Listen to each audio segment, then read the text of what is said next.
Hello friends, in this video I will show you how to insert column or row in Microsoft Word table. So firstly click anywhere and select your table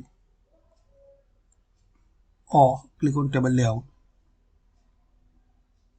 Here is the option rows and column.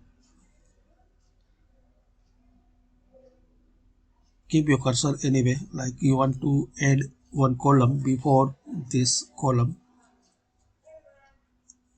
So here click on this insert column. So you have this column. Same, you need to insert a row. Keep your cursor and here insert row below, and here you can insert row above. Thanks for watching.